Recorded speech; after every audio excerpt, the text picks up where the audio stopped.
Rain poured relentlessly on the streets of New York City, turning them into rivers of reflections and shattered dreams. Among the crowd of hurried figures clutching umbrellas and dodging puddles, Mateo Ramirez stood still, staring up at the towering skyscrapers. His jacket was soaked, his duffel bag heavy with everything he owned. This was it. The city that never sleeps, the land of opportunity, the place where he was supposed to build his American dream.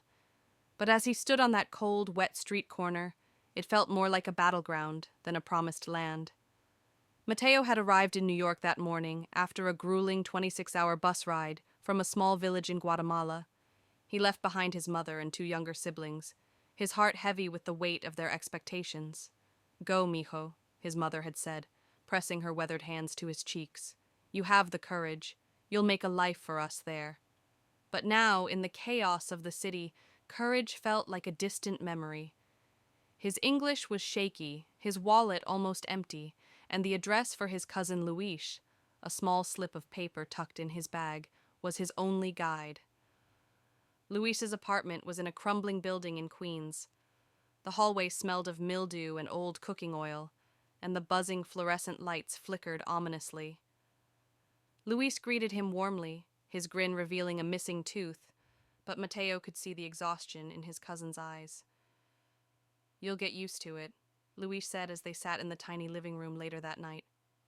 "It's not easy, but if you work hard, you can make it." Luis worked two jobs, construction during the day and cleaning offices at night. Mateo would need to do the same if he wanted to send money home.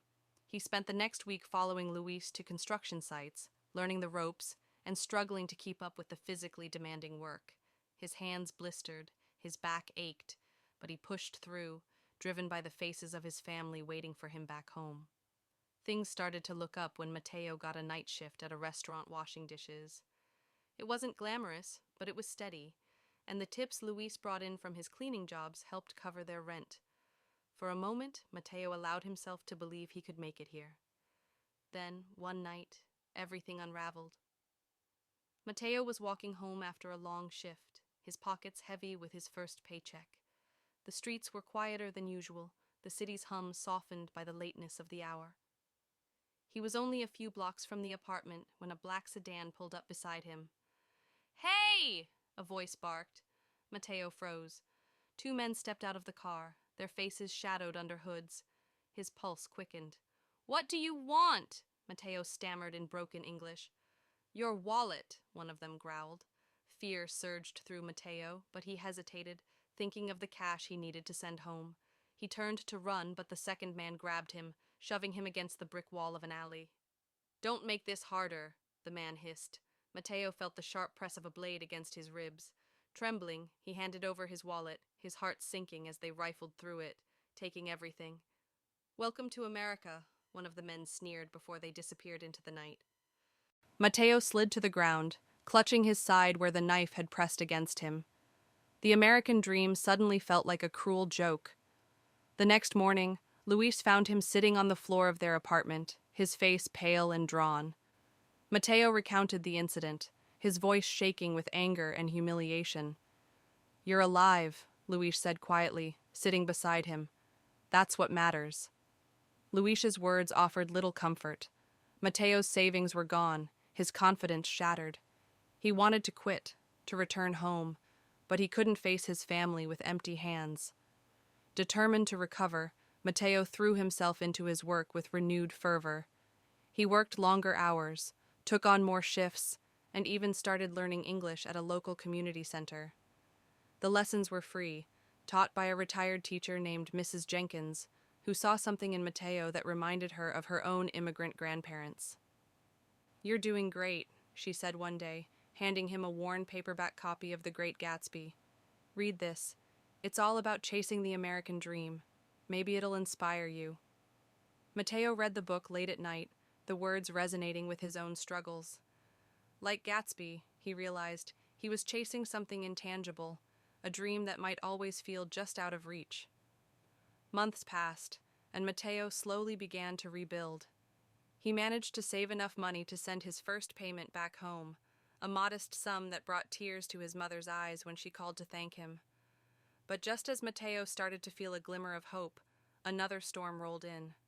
One evening at the construction site, an accident occurred. A loose beam slipped from its rigging and fell, striking a worker.